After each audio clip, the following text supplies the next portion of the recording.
The first thing I noticed when the gate slid open was the sound. Not freedom, paper. Paper shuffling behind glass. A pen clicking. Someone clearing their throat like this was just another weekday. I stepped forward when my name was called. I had practiced that moment in my head for years, what my face would do, what my hands would do. In the end, they did nothing. I kept my shoulders still. I held the plastic bag low at my side. Everything I owned fit inside it without effort. Across the hallway, my parents stood with a clerk. Richard Miller, my father, looked exactly as he had the last day I saw him. Pressed jacket, careful posture, eyes that never landed on mine for more than a second. My mother, Elaine, held a folder against her chest. She used to hold it like that at school meetings, like the folder itself could protect her from whatever was written inside. They weren't there to pick me up. They were there to sign something. The clerk slid a document across the counter. I recognized the format before I could read the heading. An acknowledgement. A waiver. Clean margins. No drama. My parents signed without asking questions. They didn't argue over language. They didn't ask for time. When the clerk glanced at me, just briefly, I saw the calculation in her eyes. She'd seen this before. Families who came to close a file, not reopen one. 3 years earlier, in a different room, I had watched something similar happen. A conference table. A bank representative. Our family lawyer, Thomas Reed, explaining exposure and liability, like he was discussing weather. My father had sat at the head of the table, hands folded. My mother had taken notes she never looked at again. That was the day I learned how quickly a story becomes official once enough people repeat it. They said I had moved money. Not stolen at first. Just redirected. Temporary. Misunderstood. Then the words hardened. Unauthorized transfers. Intent. Motive. I didn't raise my voice. I didn't leave the room. I asked for records. I asked for time. I thought facts mattered if you waited long enough. What mattered was that someone needed the problem to have a name. Now, years later, my name had been processed, stamped, and released. The clerk turned the paper toward me. You're free to go. Free. The word landed lightly. No echo. I took one step forward, then another. The floor changed texture near the exit. Outside light spilled in, pale and almost impersonal. I could feel it before I reached it, warming the side of my face like it wasn't sure I deserved the full effect yet. That's when I saw my sister. Marissa stood near the vending machines, half hidden behind a column. She looked older, tired in a way that didn't come from lack of sleep. Our eyes met, briefly. She didn't wave. She didn't come closer. She watched the way people watch a controlled burn, interested, cautious, relieved it wasn't happening to them. I didn't stop walking. Behind me, my parents finished signing. There was no confrontation, no final words. Silence, in our family, had always been the most decisive voice in the room. Outside, the air smelled like wet concrete and cheap coffee. A bus hissed at the curb. Someone laughed too loudly nearby, the sound bouncing off the building like it didn't belong to me. I stood there for a moment longer than necessary. Not because I didn't know where to go, but because I finally did. For years, I had tried to understand why my parents chose certainty over truth, why a signature felt safer to them than a question. Standing there, holding everything I owned in one hand, I realized the answer might not change anything.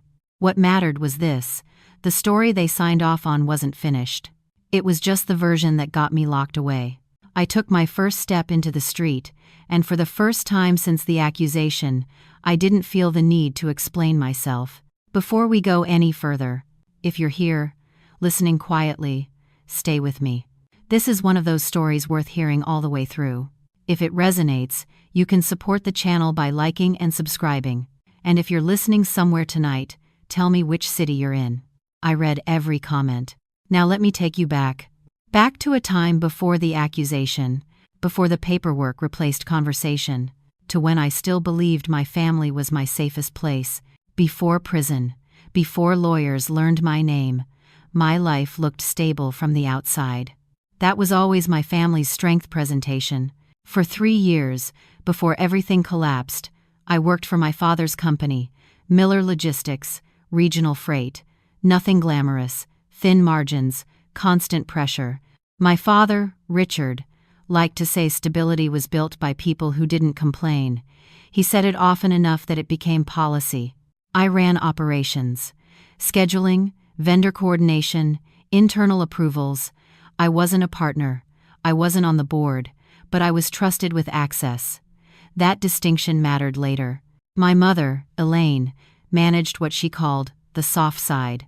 Payroll coordination, benefits, vendor relationships she'd cultivated for years. She didn't like conflict, but she liked control.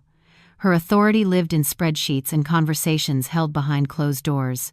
And then there was my sister, Marissa. Marissa didn't work there. She never had to. She moved in and out of plans, graduate school, startups, wellness certifications, none of them sticking long enough to fail publicly. My parents supported her without conditions, rent, credit cards, a quiet belief that she just needed time. At dinner, I was the reliable one.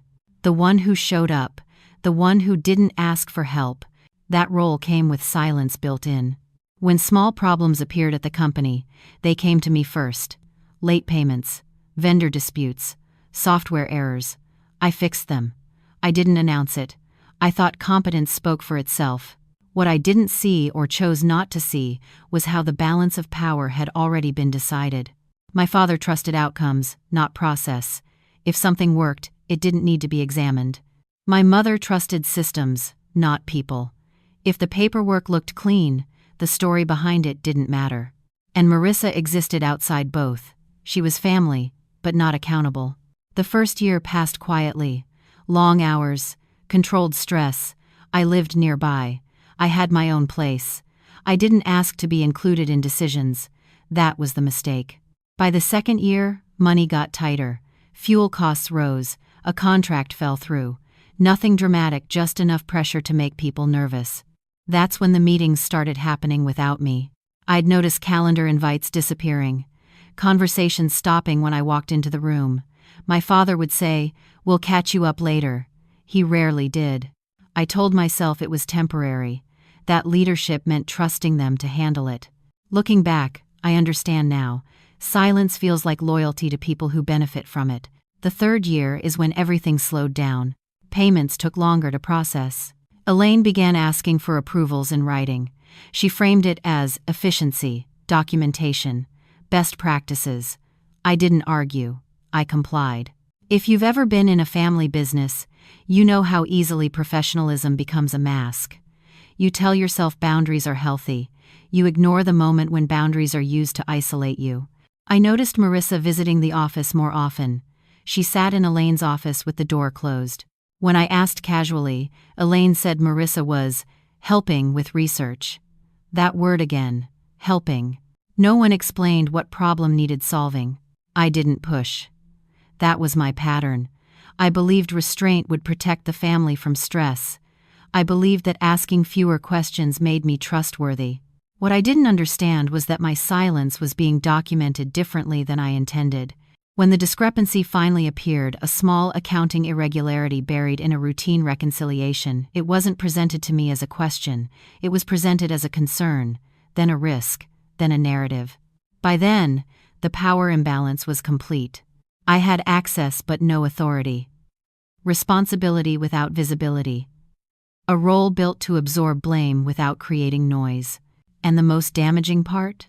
I still thought loyalty would be returned in kind. I thought my parents would ask me directly if something didn't make sense. I thought years of consistency would outweigh a spreadsheet anomaly. That belief wasn't justified, but it explains why I didn't see the danger when it mattered.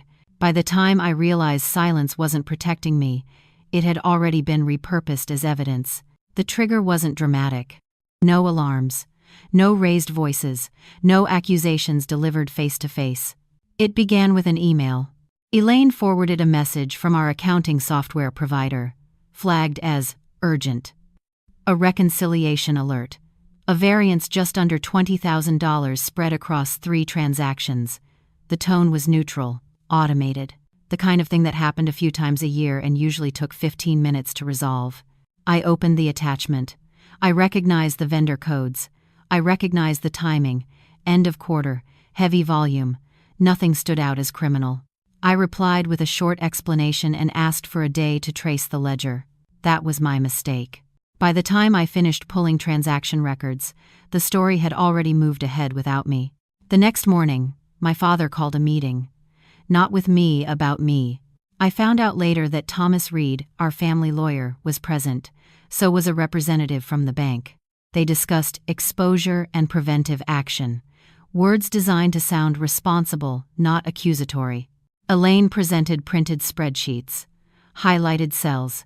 She framed them carefully, the way she always did. "This may just be a misunderstanding," she said. "But we need to be cautious." Cautious meant controlled. By the time I was invited in, the mood had shifted. No one asked me what I'd found. No one asked for my explanation. Instead, my father slid a single page toward me. A summary, 3 transactions, my login credentials, my authorization timestamp. On paper, it looked simple. If you were in my position, you might have laughed, or gotten defensive, or raised your voice. I didn't. I asked for the full audit trail. Thomas Reed leaned back in his chair and said, "We're trying to avoid making this more complicated than it needs to be." That sentence told me everything. I explained the discrepancy. Calmly. I pointed out that the transfers were scheduled but not executed by my terminal. That the approvals were batched. That the authorization chain showed a secondary confirmation outside my access level. I asked again for records. My father didn't look at me when he spoke. He looked at the lawyer. "What's our risk if this goes external?" That's when I realized the misunderstanding was no longer the problem. The problem was perception. Over the next week, the pressure escalated without confrontation. My system access was temporarily restricted. My office key stopped working. I was asked to work from home, until things were clarified. Clarified by whom? No one said. Elaine stopped replying to my emails. Marissa texted once, asking if I was doing okay, then went silent when I asked what she'd heard. Every conversation felt like it was happening after a decision had already been made.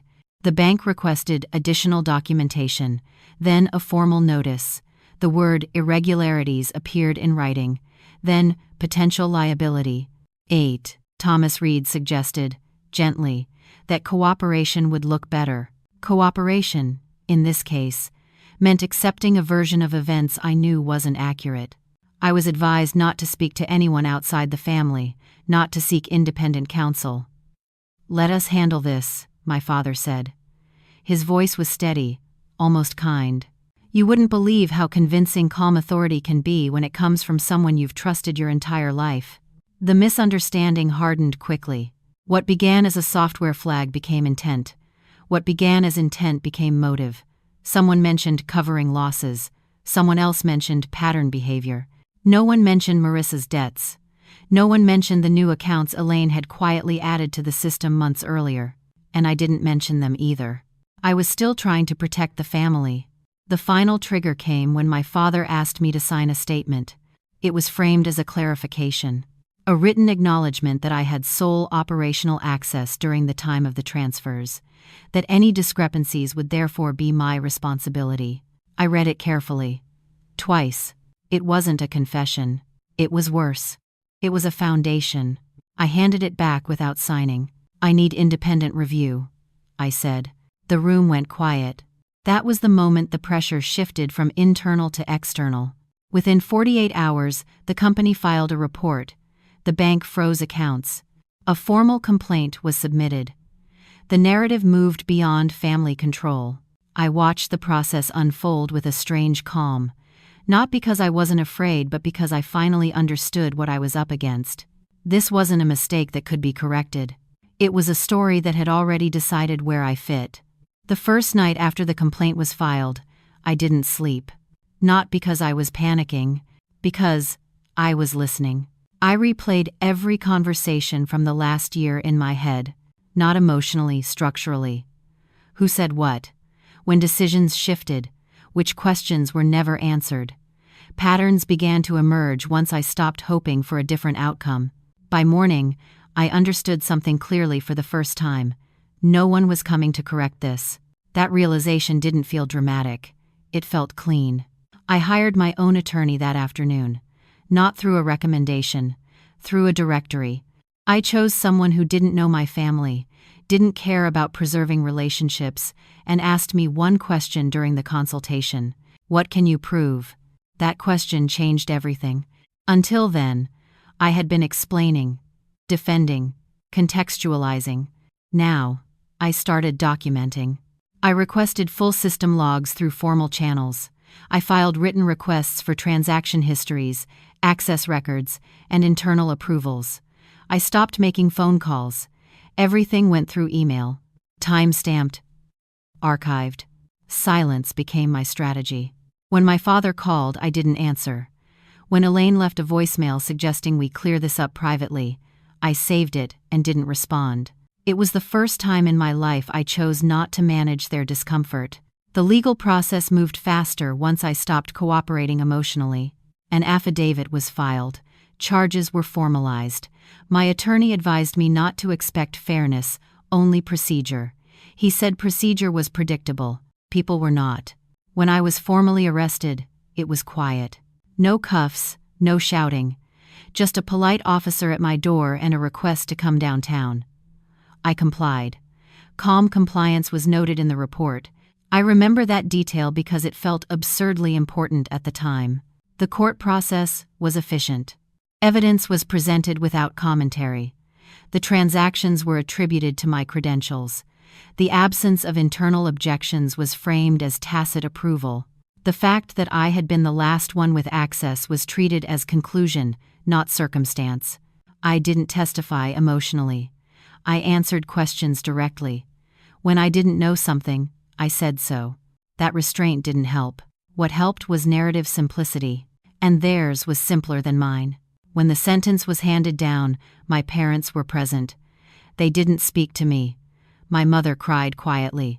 My father kept his hands folded, controlled, professional. I watched them the way you watch people on the other side of glass, close enough to recognize, too far to reach. Prison didn't break me. It clarified me. The first weeks were about adjustment, learning routines, understanding which silences mattered and which didn't. I kept my head down. I observed. I didn't volunteer information. At night, when the noise settled, I studied. I requested copies of my case file. I read the complaint line by line. I compared it to what I remembered. I started building a timeline, not of emotions, but of actions. Every transaction had a time. Every approval had a pathway. Every omission created space. I noticed what was missing. Secondary confirmations, override logs, manual adjustments. The absence wasn't accidental. It was consistent. That's when the power shifted. Not outwardly. Internally. I stopped writing letters home. Not out of spite. Out of focus. I used the library. I learned how to file requests. I learned what could be accessed through public records once a company restructured. I learned how long digital logs were retained and under what conditions they were purged. Information replaced hope. That was the turning point. Not a confrontation. Not an apology. A decision. I stopped trying to be understood. I started preparing to be precise. The silence that once weakened me became deliberate, measured, protective. For the first time since the accusation, my parents weren't shaping the story. They were just characters in it, and I was no longer reacting. I was waiting. The truth didn't arrive all at once. It arrived in fragments, documents that didn't raise alarms on their own, but aligned too cleanly to ignore once placed side by side. I started with what I was allowed to access. Public filings, corporate amendments, notices of restructuring filed 18 months after my conviction. Miller Logistics had changed its internal authorization framework quietly, without explanation. New compliance language, new signatories. That caught my attention. Companies don't rewrite controls unless something went wrong or unless someone wants to make sure it never surfaces again. I filed a formal public records request for archived transaction metadata tied to the old system. It took time, months. I waited without urgency. Patience had become muscle memory. When the data arrived, it wasn't dramatic. A digital ledger, time-stamped approvals, login trails. What mattered was what sat just outside my assigned access window. Secondary confirmations. Manual overrides.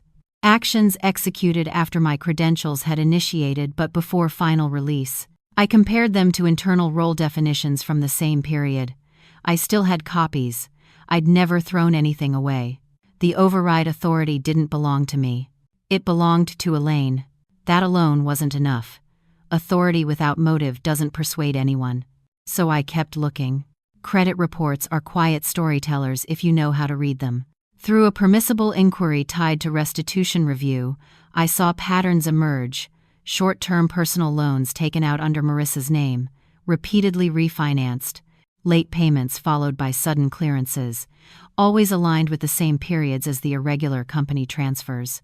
Timing isn't proof, but repetition is. I cross-referenced the cleared amounts with the transaction deltas. They matched within rounding error. $20,000, spread thin, buried carefully. Not theft. Coverage. I didn't confront anyone. I prepared. After my release, I filed a civil petition requesting a post-conviction financial review tied to asset restoration. The language was technical, boring, deliberate. No accusations, just evidence. My attorney submitted affidavits outlining discrepancies between access logs and approval authorities. The documents spoke calmly. They didn't speculate. They didn't explain motive. They didn't need to. When the review board convened, my parents were notified. That was the first time in years they reached out. Elaine left a voicemail suggesting we resolve this quietly. She used the same tone she used when she wanted to reorganize a problem, not face it. I didn't respond. Richard sent an email asking to meet, just the two of us. He said he was confused by the notice. I replied with one sentence. All communication should go through counsel. The hearing wasn't theatrical. No raised voices. No moral speeches. The panel reviewed documentation. They asked limited questions. When Elaine's override authority appeared on screen, she corrected her posture but said nothing. When Marissa's loan records were introduced, she left the room. The collapse wasn't emotional. It was procedural. The false power my parents had relied on the assumption that family silence would hold evaporated in a room where silence meant consent to facts. The panel concluded there was sufficient evidence of misattribution, that the original complaint had omitted relevant authorization data, that corrective action was warranted. The language was restrained. The effect was not. The company's credibility fractured. A secondary investigation was opened. Liability shifted. I watched from my seat without expression, not because I didn't feel anything, because clarity doesn't need performance. For years, my parents had controlled the narrative by managing access to conversations, to records, to doubt. Now the records stood on their own. When the decision was finalized, no one looked at me. They looked at Elaine. At the end of the session, Richard approached my attorney, not me. He asked what this meant for the family. The answer was simple. It meant the story they told no longer worked. I didn't smile. I didn't speak. I gathered my documents and left the room exactly the way I had entered it. The counterattack was complete not through force, but through structure, not revenge. Correction. Once the findings were entered into record, the tone around me changed. Not remorse. Not accountability. Management. My parents didn't reach out to acknowledge what had happened. They reached out to contain it. Richard requested a meeting through counsel. Neutral location. No reporters. No written statements. He framed it as a chance to reset. Elaine sent a message the same afternoon. Carefully worded. She said families make mistakes under pressure. She said everyone had suffered. She suggested that continuing to push would only create more damage. The language was familiar. It was the same language used years earlier to justify silence. I declined the meeting. Not angrily. Formally. My attorney communicated that any further discussion would be limited to restitution and record correction, nothing else. That refusal landed harder than any accusation could have. When people are used to resolution through emotion, clarity feels like aggression. Richard tried again. This time without lawyers. He left a voicemail. He said he wanted to explain. He said he hadn't known everything at the time. He said he thought he was protecting the company. He never said he was protecting me. I didn't return the call. Elaine's approach shifted. She suggested mediation, then therapy, then time. She said we could rebuild slowly if we stopped involving outside parties. Outside parties, in this case, meant documentation. I refused again. The boundaries were clear and unemotional. Corrections would proceed through the court. Restitution would be handled according to statute. Personal reconciliation was not on the table. Not now. Possibly not ever. That answer unsettled them. For the first time, they weren't negotiating terms, they were reacting to limits they couldn't override. Marissa reached out once. A short message.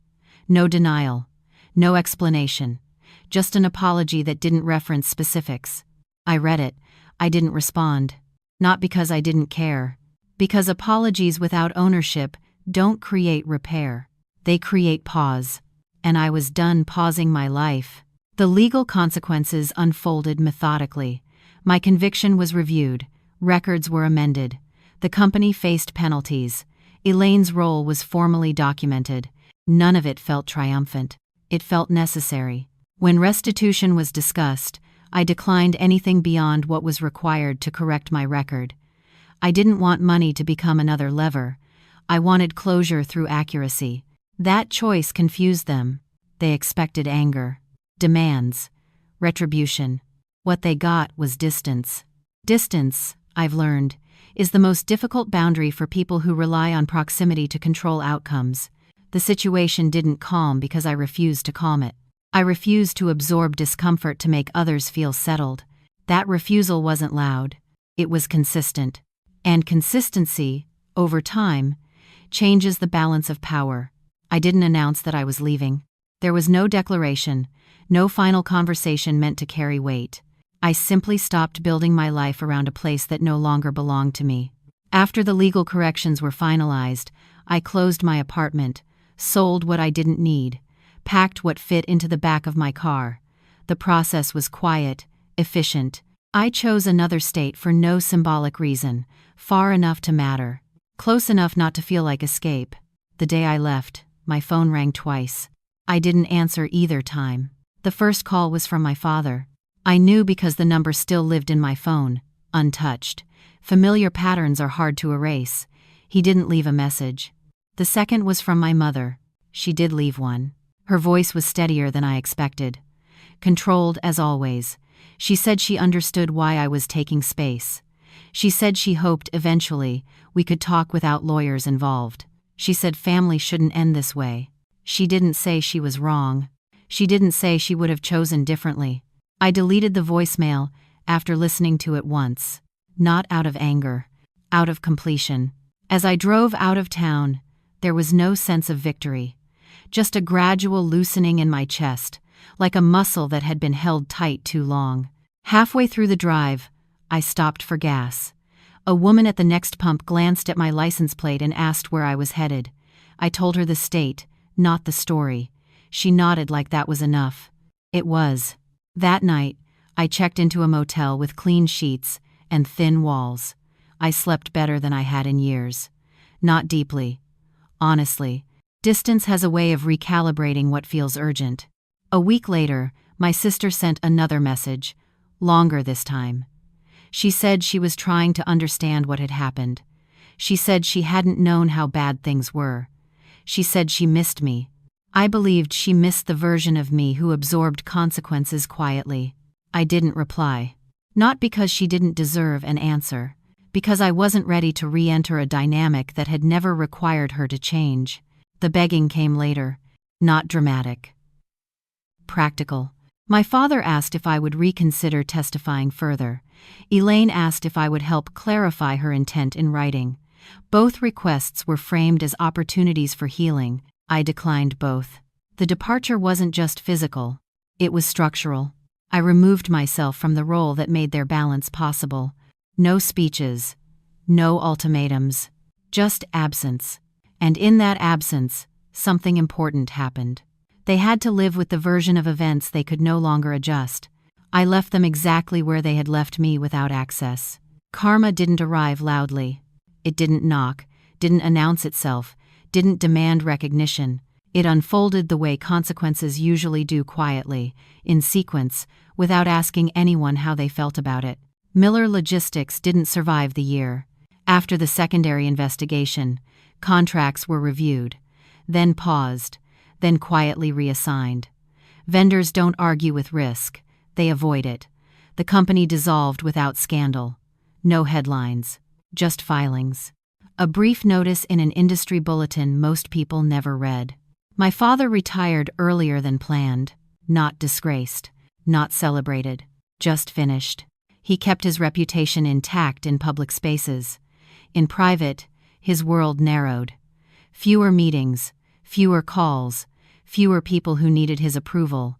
When authority disappears without replacement, it leaves a specific kind of silence. My mother's consequences were more precise. Civil penalties, compliance restrictions. Her professional role reduced to consulting, then eliminated entirely. She still had structure, but no control. She had to ask permission in systems she once managed. I didn't take satisfaction in that, but I noticed it. Marissa's life changed in a way no one had planned for. With family finances frozen and support withdrawn, she had to confront things she'd been buffered from: debt, follow-through, accountability. There was no dramatic collapse, just adjustment. She moved to a smaller apartment, took a job she hadn't imagined for herself. For the first time, consequences reached her directly. No one blamed me for what followed. That surprised me. People didn't ask me to fix things. They didn't ask for forgiveness. They didn't ask me to step back into place. They adapted around the absence I'd created. That's how I knew the power had really shifted. The most meaningful outcome wasn't professional or financial. It was internal. The narrative that had defined me, unreliable, irresponsible, expendable, lost its authority. Not because it was disproven publicly, but because I stopped measuring myself against it. I watched all of this from a distance, not emotionally detached, appropriately removed. I didn't attend hearings I wasn't required to. I didn't follow updates beyond what affected my record. I let the process run without my presence. That restraint mattered. Karma doesn't need a witness. It doesn't require commentary. It doesn't improve with emphasis. It simply completes the arc that avoidance began. And in completing it, it left me free from the role I had played for most of my life, the one who carried weight so others wouldn't have to. I didn't step into something new right away. I allowed the space. Because after years of being defined by accusation and correction, neutrality felt like progress. My new life didn't begin with a breakthrough moment. It began with routine. A rented apartment with too much light in the mornings. A job that paid less than I'd earned before, but required honesty more than loyalty. I worked in compliance for a nonprofit, reviewing internal controls, advising on documentation, helping organizations avoid the kind of quiet failures that had once swallowed me whole. The work was clean, not emotionally, but structurally. No one asked me to prove who I was beyond what I could show. No one relied on my silence to function. That mattered more than ambition. I built relationships slowly, carefully.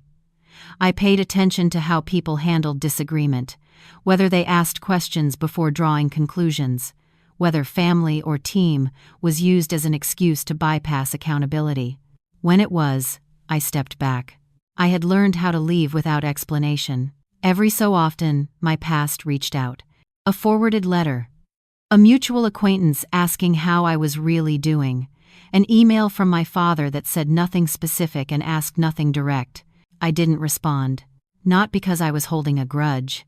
Because I no longer needed closure from people who had already closed the file on me once. The brief encounter came unexpectedly. I was at a small cafe near my office when I saw my mother across the room. Older, smaller, alone. She noticed me a moment later. We didn't rush toward each other. We didn't freeze either. We stood. We acknowledged. Two people sharing a history neither of us could rewrite. She asked how I was. I told her the truth. I'm well.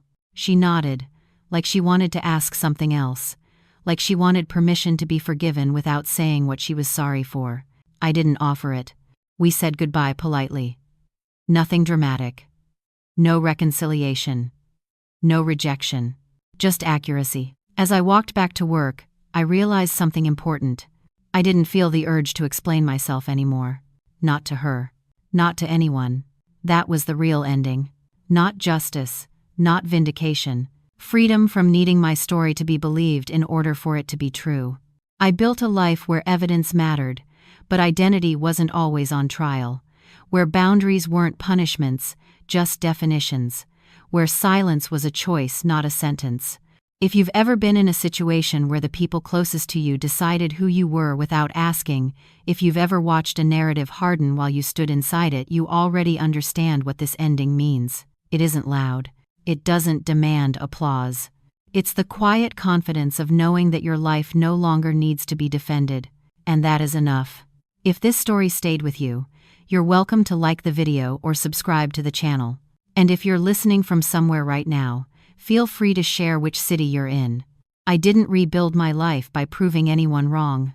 I rebuilt it by choosing not to stand in the same room where I was once judged without being heard. Today, my life is quieter than it used to be, but it's also cleaner. No hidden expectations, no unspoken debts, no need to manage other people's comfort at the expense of my own clarity. I learned that truth doesn't always arrive in time to save you. Sometimes it arrives later only to release you. The people who once decided my fate still live with the consequences of the choices they made, not because I chased justice, but because reality eventually asks for receipts.